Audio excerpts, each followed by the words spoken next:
दोस्तों सैटेलाइट के बारे में तो आप सभी ने सुना ही होगा, लेकिन क्या आप जानते हैं कि सैटेलाइट क्या है? व्हाट इज सैटेलाइट इन हिंदी और यह कैसे काम करती है? तो चलिए आज हम आपको अपने इस पोस्ट में बताते हैं सैटेलाइट के बारे में कि आखिर सैटेलाइट है क्या और यह काम कैसे करती है। दोस्तों हो सकता है कि आपने पता लगाने की कोशिश की हो कि सैटेलाइट क्या है, व्हाट इज सैटेलाइट इन हिंदी और यह कैसे काम करती है, वह हवा में कैसे टिकी रहती है, लेकिन शायद बाद में आपको इतना ध्यान ना रहा हो क्योंकि अक्सर सैटेलाइट जो है वह हमसे बहुत दूर होती है, उसे हम देख नहीं पाते। और ऐसी भी दोस्तों जिन चीजों को हम लोग देख नहीं पाते हैं उसकी वैल्यू हमारे लिए कम हो जाती है। लेकिन क्या आप जानते हैं कि आप डेली लाइफ में जितने भी काम करते हैं उनमें से बहुत से काम ऐसे हैं जो कि डिपेंडेंट है सैटेलाइट के ऊपर। फिर तो आप टीवी देख रहे हो या फिर आप मोबाइल चला रहे हो या फिर मोबाइल में जीपीएस यूज कर रहे हो या फिर आप किसी दूसरे देश में फोन कॉल भी करते हो, यहाँ पर ये सभी काम किसी न किसी सैटेलाइट के जरिए ही संपन्न हो पाते हैं। सैटेलाइट एक बहुत ही कॉमन शब्द है। इसका मतलब यह है कि ऐसा छोटा ऑब्जेक्ट जो अपने से कहीं बड़े किसी ऑब्जेक्ट के चारों तरफ चक्कर काट रहा हो, फ्री स्पेस में या फिर हवा में। तो दोस्तों यहाँ पर इसका मतलब हुआ कि जो चांद है वह पृथ्वी की तरह एक सैटेलाइट ही है। लेकिन दोस्तों चांद को हम सबने नहीं बनाया, वह पहले से ही वहां था, इसलिए वह एक नेचुरल सैटेलाइट है। वह मानव निर्मित सैटेलाइट नहीं है क्योंकि चांद पहले से ही था।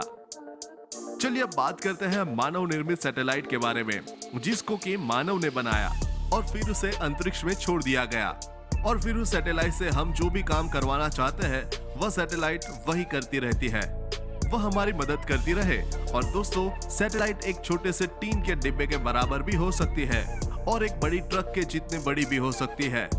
मायने यह रखता है कि वह सैटेलाइट किस काम के लिए अंतरिक्ष में छोड़ा जा रहा है। उनके साइज जो है बदलते रहते हैं उनके काम के अनुसार। सैटेलाइट कितनी ऊंचाई पर रहेगी, कितनी तेजी से वह घूमेगी, ये सभी चीजें बदलती रहती है। यह इस बात पर डिपेंड करता है कि उस सैटेलाइट को अंतरिक्ष में किस काम के लिए छोड़ा गया है या भेजा गया है। लेकिन दोस्तों सारे सैटेलाइट की बनावट ज्यादातर एक जैसी ही होती है। आपने अक्सर फोटो में देखा होगा सैटेलाइट में बड़े बड़े पैनल्स लगे हुए। वह सैटेलाइट में लगे हुए सोलर पैनल्स होते हैं, जिसे सैटेलाइट अंतरिक्ष में सूर्य की ऊर्जा से अपनी एनर्जी लेती रहती है। उसके बाद में जो सैटेलाइट की मेन बॉडी है उसमें सैटेलाइट का सारा सर्किट डिजाइन किया हुआ रहता है।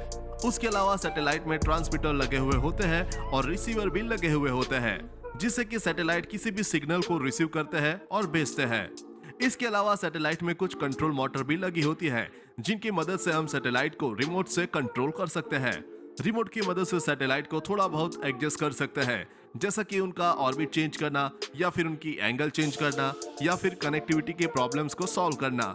यह सब सैटेलाइट में लगे उस मोटर की सहायता से हम रिमोट से ही कर सकते हैं। इसके अलावा डिपेंड करता है कि वह किस मतलब से अंतरिक्ष में छोड़ाया गया है। जैसे कि कोई सैटेलाइट स्कैनिंग के लिए छोड़ा गया हो, उसमें स्कैनर लगा हुआ होता है। और कोई सैटेलाइट अगर फोटो लेने के लिए छोड़ा गया हो तो उसमें कैमरा लगे हुए होते हैं।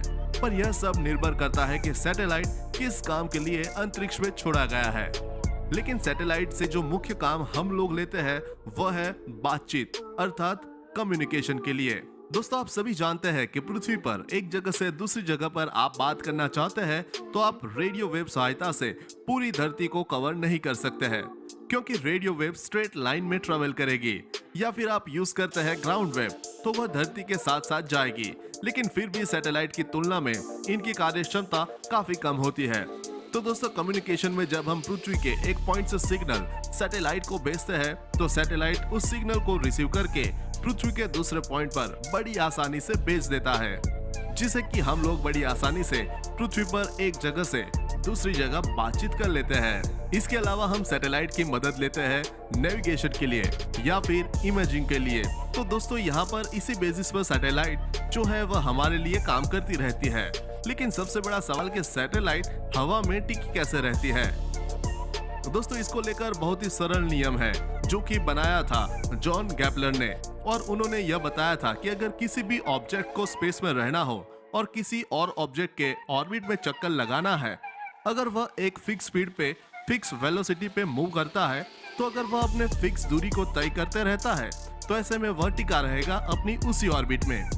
वो नीचे आकर वापस से नहीं गिरेगा, क्योंकि उसकी जो स्पीड है वह कंट्रोल बैलेंस करती है उस ग्रेविटेशनल फोर्स को। लेकिन यहाँ पर जो सैटेलाइट की स्पीड है वह बदलती रहती है। डिपेंड यह करता है कि कितनी ऊंचाई है, कितनी दूरी है उस छोटे ऑब्जेक्ट और बड़े ऑब्जेक्ट के बीच में। तो धरती के जो सबसे नजदीक सैटेलाइट है वह बहुत ही तेजी से चक्कर काटती है, और जो सैटेलाइट धरती से बहुत दूर है वह थोड़ा स्लो चक्कर काटती है। लेकिन सभी का प्रिंसिपल वही है और इसीलिए वह हवा में टिकी रहती है। तो दोस्तों, उम्मीद करता हूँ कि आज की ये इंटरेस्टिंग वीडियो आपको पसंद आई होगी। ऐसे ही इंटरेस्टिंग वीडियोस के लिए हमारे चैनल को सब्सक्राइब करना ना भूलें। मिलते हैं जल्द। धन्यवाद।